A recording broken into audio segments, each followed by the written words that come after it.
araw sa inyong lahat. Ako si Maribaydra, 25 taong gulang mula sa General Santos. Sa aking karanasan sa pagtuturo ng Filipino ay marami akong natuklasan, marami akong natutunan na pwede kong maibahagi sa inyo.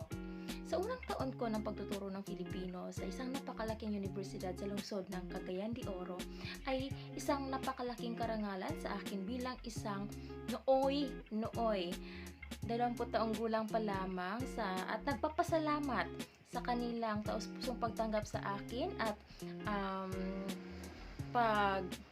pagtitiwala sa aking kakayahan na maibigay ko o mabigyan ko ng sapat na kaalaman ang kanilang mag-aaral.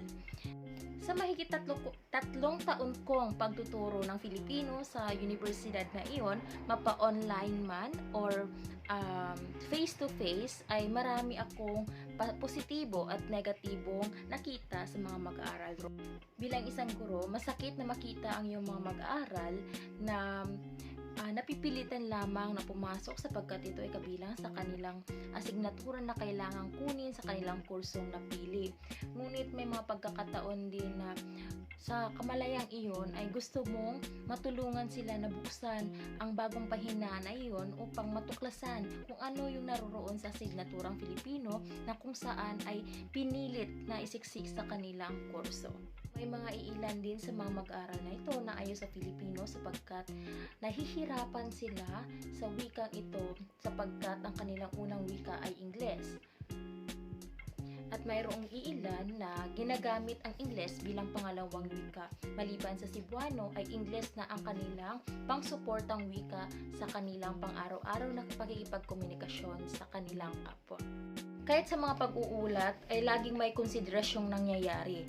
May mga mag-aaral na humihingi ng konsiderasyon na gumamit ng wikang Ingles sapagkat nahihirapan silang hanapin ang katumbas na salita nito sa wikang Filipino. At may mga iilan rin na ayaw gamitin ang wikang Filipino sapagkat naiilang sila o hindi nila alam gamitin ang tamang intonasyon nito sa wikang Filipino.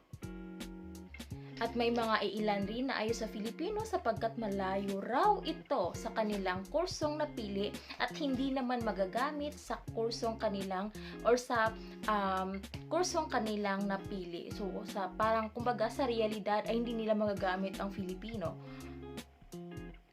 At ito ang karamihan sapagkat nasakop na ng dayuhang mga wika ang kanilang mga pag-iisip, mga kanilang galaw, pati ang kanilang mga kultura. Sa positibong pananaw naman ay marami pa rin namang mag-aaral na gustong pag-aralan ng Filipino sapagkat may mga iilang panitikan na gusto pa rin nilang marinig, may mga panitikan na patuloy pa rin nilang ginagamit or ginagawa sa loob ng pamamahay tulad ng mga bugtong, ng mga salawikain na dahil nga karamihan sa mga mag-aaral na ito ay mulat na sa moderno or malateknolohiyang panahon kung saan ay bihira na lamang makakabasa ng mga panitikan sa kanilang mga tahanan kundi naroon na sa Wattpad, nandoon na sa social media o kung anumang mga plataforma na pwede nilang pagbasahan ng bagong panitikan na nauuso ngayon. Kung saan sa talakayan ay makikita mo sila o nakikita mong masasaya sila sa kanilang pagsasadula, pag-aawit at pagtutula at minsan may pagtatalumpating nangyayari sa bayang pagbigkas kung saan ay pinapalabas ang kanilang mga kakayahan sa kung saan sila pwede or maaaring makitaan ng kagalingan. Ginawang pagtuturo ng sekundarya ay mas marami ang mga positibong pananaw na pwede nating makitaan sa mga mag-aaral o sa bagong henerasyon ngayon sapagkat may mga ilan sa kanila na maliban sa pagpapakita ng interes sa asignatura dahil sa gusto makakuha ng mataas na marka or nagpapasipsip or sa gustong makabawi sa kanilang grado ay makikitaan mo talaga sila ng extra effort or sakripisyo na ginagawa para sa asignaturang iyon. May mga iilan sa kanila na kahit Sabado at Linggo ay naglalaan ng oras para magawa ang pagsasadula, magawa ang pagtatalumpati, makapag-ehersisyo sa kanilang mga gagawin o makapag-practice sa kanilang gagawin na ipepresenta sa kanilang mga guro sa Filipino. Sa bawat kagandahan ay hindi nawawala ang sagabal o ang pagiging komplikado at pagkakaroon ng balakid sa pagkatuto ng mga bata. Nandyan na yung pagkakaroon ng intonasyon kapag sila ay nagsasalita ng Filipino. Dahil nga sila ay, lalo na dito sa Maasim, sila ngayon ay mga Bisaya, mga Cebuano. So, ang kanilang mga unang wika ay Cebuano. Kung kaya't ang pangalawang wika nilang Filipino ngayon ay nahihirapan silang kunin ang tamang intonasyon para makisabay sa talakayan sa klase. Pero may mga ilan sa kanila na sumusubok talaga at inaalam kung ano yung malalalim na salita at kung ano yung tamang pagbigkas sa mga salitang ito sa Filipino. Ngayong sa elementarya naman ay marami-rami na ang mga nagiging epekto nito.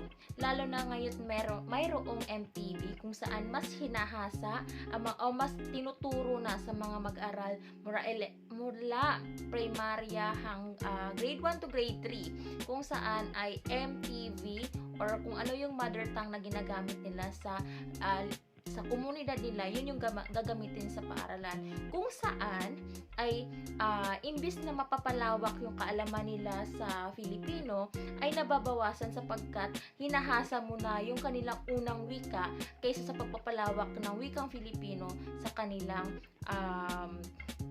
pagkatuto. Pero hindi ko naman sinasabing negatibo yun lahat.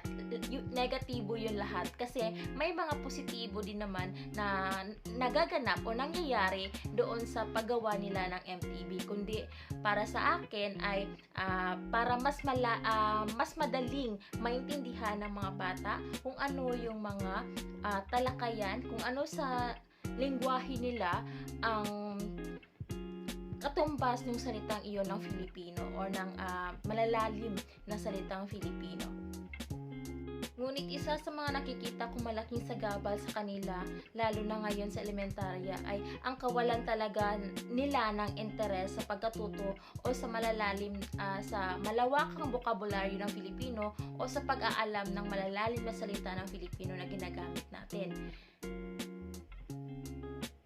At nawiwili sila sa mga wikang dayuhan tulad ng Ingles, Nihongo o mga Korean na mga salita kung saan ay makikisabay sila sa kung ano yung uso or nauuso sa kanilang komunidad. Halimbawa na lamang dito sa amin ay may mga ilan na sumisikat na talaga din ang K-pop or kung ano yung mga K-drama na nakikita nila sa telebisyon, social media o ginagamit sa cellphone. So doon pa lang ay sa kagustuhan nilang makibagay, makiramdam sa mga pelikulang iyon, sa mga teleseryeng iyon ay pinag-aaralan nila ang mga dayuhang wika kaysa sa wikang Filipino na mula mismo sa atin. Yun lamang po at maraming salamat.